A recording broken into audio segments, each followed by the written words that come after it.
talking to Katie Lang, and it's good to see you again. Good to see you again. And we've got the new album, or sort of the new album coming out, because we're sort of going back and tracing over a bit of back history here. Yeah, just cleaning up the old records, you know, like the first 7 or 8 years of my career, the country stuff, the stuff that really, you know, was the beginning. And it was really exciting to go back and listen to the old masters and clean them up, and it was really a lot of fun. Yeah, coming back to life as a hillbilly is one quote that I've heard. Reincarnation? Yeah. Coming back to life as a hillbilly. That's what the word means. Yeah. It's actually a dictionary word. It was, what do they call that? It was first, I think in the Washington Post was the first place it was actually printed. So. Okay.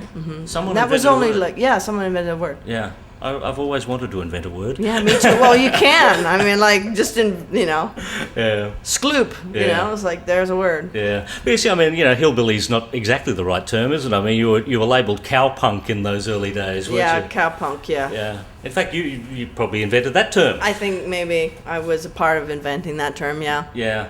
And, you know, that sort of lasted, you know, that was a good chunk of the early days, wasn't it? Before you actually, you know, sort of veered into a more commercial it was about eight years. Yeah.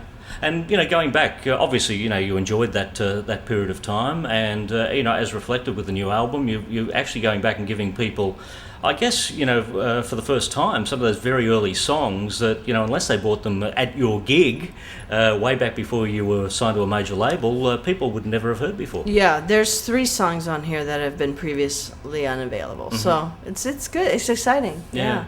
Because those early days of getting out there and actually selling the record at a gig, it's almost like that's coming back now, isn't it? Yeah, it is coming back. Doing that yeah, I think it's exciting, taking it back to the basics and selling it on the internet by yourself, and more independent spirit. I think it's good for music.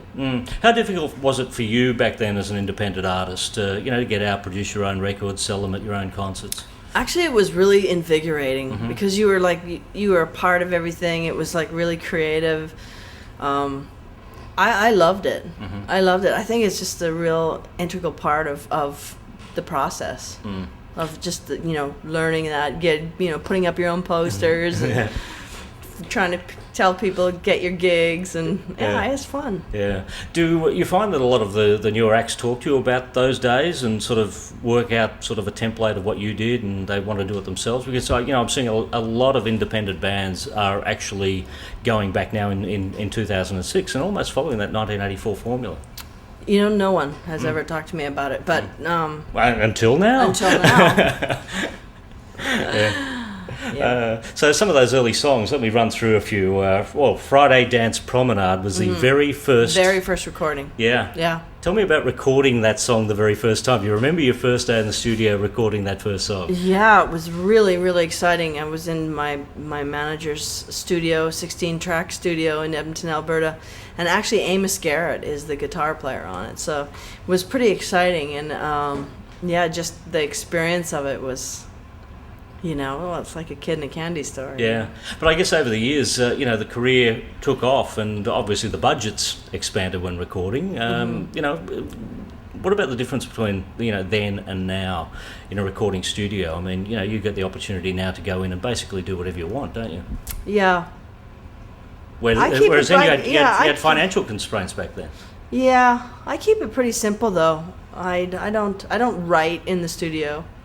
You know, you go in and just record the songs. Like Hymns of the 49th Parallel was basically recorded in 5 days, other than the vocals and strings and finishing up little pieces. But the actual tracking of it was done pretty much in 5 days. So I've kind of gone back to doing it that way myself. You know, Tony Bennett and I, Wonderful World, we recorded in 2 days.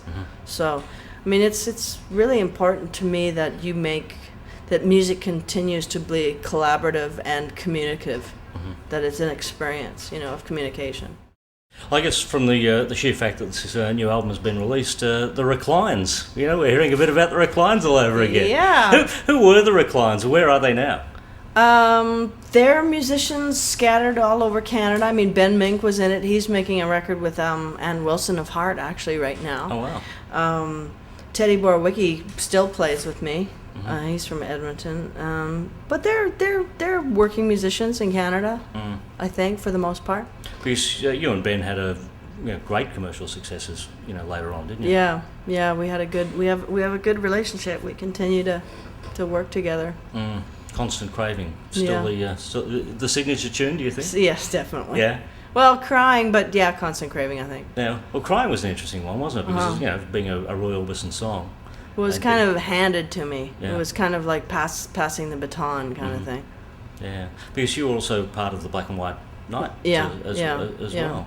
So, gee, when I line up the things that Katie Lang has done with the career, it's it's incredible to talk about all the bits and pieces that have been there and in between. Do you have a favourite point in your career where you go, that was the best thing I ever did? No, I really don't. I mean, they're all fantastic pieces. Even the darkest, like, just hating life and being on the bus. I mean, it's all fabric, It's all woven together, and it's just my life. So to extrude one moment isn't really fair, and I couldn't do it because it's all so great. Yeah. Well, I mean, the Grammy Awards and, there's all bits and pieces in there, isn't there? Yeah. Are you a collector of awards? No. Huh? I don't. What happens to them? I don't really know. Some of them are in offices at my manager's or in the basement at my house, or I don't really know. I actually don't even know where my Grammy Award is. I don't mean to diminish the greatness or the honor that one feels when they win a Grammy. I mean, the actual piece of metal and wood isn't that important to me. And winning isn't that important to me, but when you win, it's a beautiful thing. Yeah. Well, I guess too, I tend to find that when we talk to a lot of artists, it's never really the biggest album or the biggest single that they had in terms of general sales with the general public that is their favourite. Do you find is that the same with your own music? Do you? Oh yeah, definitely. Do you separate certain songs from the general public and their favourites? Definitely. Yeah, definitely. Yeah. What do you see as some of the best material that you've done when you go back and look at it? Well, particularly, when we're going through this album. This album? Yeah. God, I don't know. Yeah.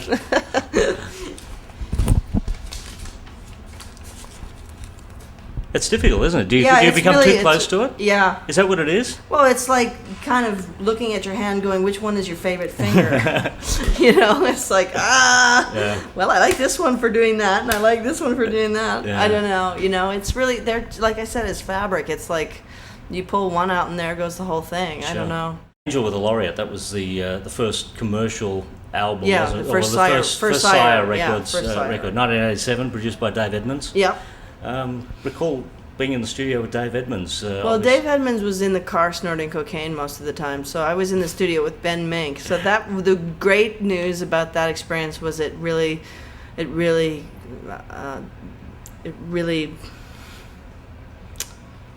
solidified Ben's and my relationship and our working relationship. Because Dave had come from a pretty interesting background, rock pile and whatever. Yeah, rock pile. Yeah. So how did it come to be that you were working with him? It was a suggestion of Sire Records. Yeah. Seymour Stein thought it would be a good idea because of the success from Stray Cats. Mm-hmm. And Seymour Stein was the man who signed you? Signed me, yeah. He was the president of Sire Records. Oh, right. Signed Madonna, signed Chrissie Hynde, signed the Ramones, signed the Talking Heads. That's a pretty impressive resume, isn't it? Yeah, it is, yeah. Yeah. They call him the Golden Ears. Mm-hmm. He's got a few Australian bands at the moment, too. Does he? Yeah. You must check out a new band called the Veronicas. Oh, good, yeah. Actually, I've heard the Veronicas. Yeah, doing pretty well. Good, yeah. Doing pretty well. Yeah. So, we're not going to get a tour out of this album. No, not this time. But I can't wait to come back to my favorite place on earth. Yeah? Yeah. I'll put you on the spot now. What's your favourite city out of your favourite place on earth? Oh, you know my favorite city.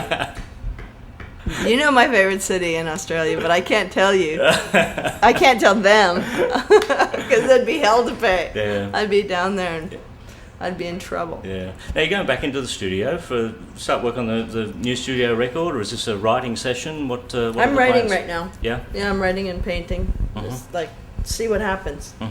Painting. Yeah, I've always been a painter.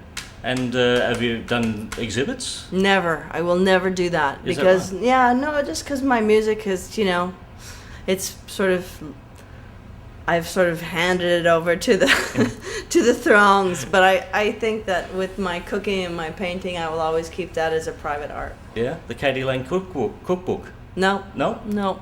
At one time, I really wanted to do that, and then I realized that, you know, once you make it public, then it's something else. It becomes work or a job, and I really don't want that to happen to my other mediums. Mm.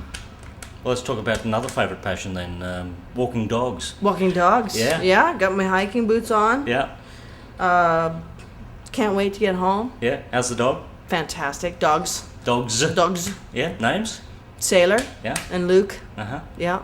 I was talking to Jeff Buckley's mother before. She was saying that you both walk dogs in the same park. We do? Yeah.